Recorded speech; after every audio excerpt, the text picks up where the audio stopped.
Hello friends, welcome to Sri kids TV. Tamil கதைகள். சின்ன தம்பி பெரிய தம்பி. ஒரு அழகான கிராமத்துல ராமையா என்ற ஒரு சின்ன விவசாயி இருந்தாராம். அவருக்கு 2 புதல்வர்களாம். ஒருத்தவர் பேரு சின்ன தம்பியா, இன்னொருத்தர் பேரு பெரிய தம்பியா. ராமையாவுக்கு சொத்துன்னு சொல்லிக்க கொஞ்சோண்டு வயலும் அதுக்கப்புறம் ஒரு கூரை வீடும் இருந்தது.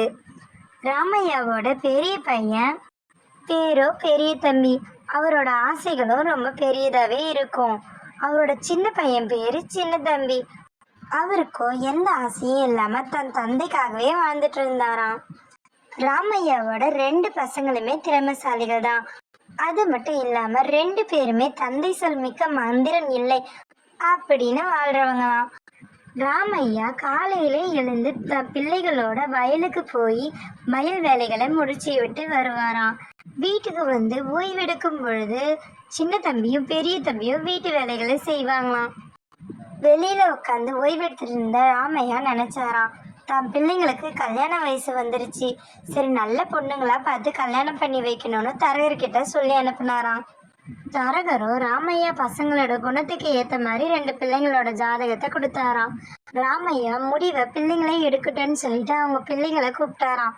பெரிய தம்பி, சின்ன தம்பி, வாங்கப்பா வந்து இங்க உட்காருங்க அப்படின்னு சொன்னாராம். அதை கேட்ட 2 பேரும் உட்கார்ந்தாங்களாம்.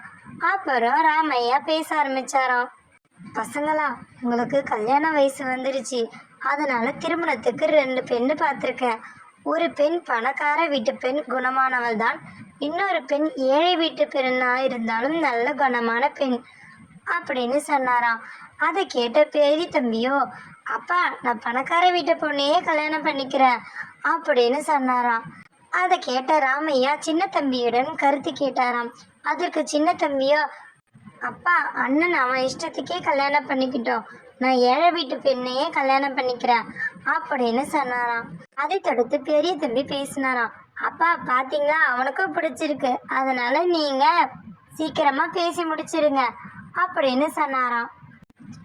அதை கேட்ட சின்ன தம்பியா, அப்பா அண்ணன் சொல்றது எனக்கும் சம்மதம் தான் அப்படின்னு சொன்னாராம். சரின்னு சொன்ன ராமையா திருமணத்துக்கு ஏற்பாடுகளை செஞ்சு சீக்கிரமா முடிச்சாராம். ராமையாவோட 2 மருமகளும் வீட்டுக்கு வந்துட்டாங்களாம். பெரிய தம்பியோட மனைவி பேரு ராணியா, சின்ன தம்பியோட மனைவி பேரு வாணியா. ராமையா தன்னுடைய 2 மருமகள்களையும் தன் மகள் போலவே நடத்தினாராம். கொஞ்ச நாளுக்கு அப்புறம் பெரிய தம்பி வந்து ராமையா கிட்ட பேச வந்தாராம். என்ன பெரிய தம்பி, என்ன விஷயம் அப்படின்னு கேட்டாரா ராமையா.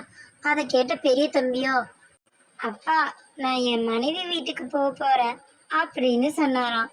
அதை கேட்ட ராமையா, ஏன்பா என்னாச்சு அப்படின்னு கேட்டாராம். அதுக்கு பெரிய தம்பியோ, என் மனைவி வசதியா வாழ்ந்தவ, இந்த வீடு அவருக்கு பத்தலப்பா அப்படின்னு சொல்லிட்டு அங்கிருந்து கிளம்பி போயிட்டாராம். அதை பார்த்த ராமையாவுக்கு ரொம்ப மனசு கஷ்டமா ஆயிடுச்சான். கொஞ்ச நேரத்துக்கு அப்புறம் சின்ன தம்பியும் அவரோட மனைவியும் மறுபடியும் வந்தாங்களாம். அதை பார்த்த ராமையா, நீங்க என்ன சொல்ல போறீங்க சொல்லுங்க அப்படின்னு கோவப்பட்டாராம். அதை கேட்ட சின்ன தம்பியோ, அப்பா கவலைப்படாதீங்கப்பா, நான் எப்பயும் உங்க கூட தான் இருப்பேன் அப்படின்னு சொன்னாராம். அதை கேட்ட வாணியோ, மாமா என்ன உங்க மக மாதிரின்னு சொன்னீங்களே, அப்புறம் எப்படி நாங்க உங்களை விட்டுட்டு போவோம் அப்படின்னு கேட்டாராம். அதை கேட்ட ராமையா மனம் நெகிழ்ந்து போனாராம். அதுக்கப்புறம் வயல் வேலைகளை செய்யறதுக்காகவே ராமையாவும் சின்ன தம்பியும் மட்டும் வயலுக்கு போவாங்களாம். வாணியோ வீட்டு வேலைகளை எல்லாம் சரியா செஞ்சிட்டு இருப்பாளாம். சில நாட்கள் இப்படியே நகர்ந்துதான். அதுக்கப்புறம் வாணி சின்ன தம்பி கிட்ட பேச ஆரம்பிச்சாலாம். என்னங்க, உங்க அப்பா வயல் வேலைக்கு வரவே ரொம்ப கஷ்டப்படுறாங்க, இனிமேல் மாமா வயல் வேலைக்கு வேணாம், நானே வந்து உங்களுக்கு உதவி செய்யறேன் அப்படின்னு வாணி சின்ன தம்பி கிட்ட சொன்னாலாம். காலையிலே ராமையாவை பார்த்த சின்ன தம்பியும் வாணியும் பேச ஆரம்பிச்சாங்களாம். அப்பா இனிமேல் நீங்க வயலுக்கு வந்து கஷ்டப்பட வேணாம்ப்பா அப்படின்னு சொன்னாராம் சின்ன தம்பி. உடனே வாணியோ, அப்பா நீங்க கவலைப்படாதீங்க, நான் அவர் கூட போய் உதவியா இருப்பேன் அப்படின்னு சொன்னாலாம். அதை கேட்ட ராமையாவுக்கு ரொம்ப சந்தோஷமா. சின்ன தம்பிக்கும் வாணிக்கும் இருக்க ஒத்துமையை பார்த்து ரொம்பவே சந்தோஷப்பட்டாராம். அதுக்கப்புறம் சின்ன தம்பி கூட வாணியே வயல் வேலைக்கு போக ஆரம்பிச்சாலாம். வீட்டு வேலைகளிலையும் சின்ன தம்பி வாணிக்கு உதவி செஞ்சாராம். அதனால 3 பேருமே ரொம்ப சந்தோஷமா ஒரே வீட்டுல வாழ்ந்துட்டு இருந்தாங்களாம். எந்த வருஷமும் இல்லாத அளவுக்கு இந்த வருஷம் விளைச்சல் அமோகமா நடந்துதான். அதனோட பலனா நல்ல வருமானமும் கிடைச்சுதான். அதனால ரொம்ப சந்தோஷப்பட்ட ராமையா, சின்ன தம்பி, இந்த வருஷம் மகசூல் நல்லா வந்திருக்கு. நம்ம கிட்ட நிறையவே பணம் இருக்கு.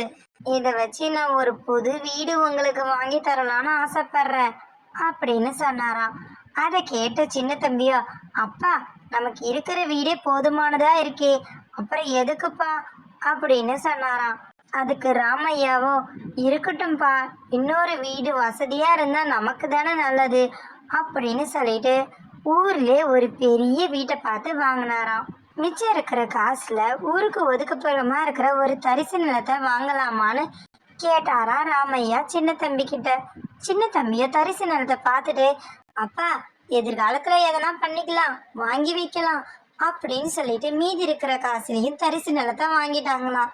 ரொம்ப சந்தோஷமா அந்த பெரிய வீட்டிலே போய் வாழ ஆரம்பிச்சாங்களாம்.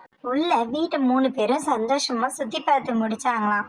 சுத்தி பார்த்து முடிச்ச ராமையா சொன்னாராம், டேய், உங்க அண்ணன் பெரிய தம்பி அவர் பொண்டாட்டி கூடவே நம்ம வீடு வசதி பத்தலன்னு கிளம்பி போயிட்டான். ஆனா இப்போ பாரு, இந்த ஊர்லயே வசதியான வீடு எதுன்னா அது நம்ம வீடு தான் அப்படின்னு சொல்லி சிரிச்சாராம். Thanks for watching our channel. Like, share and subscribe us.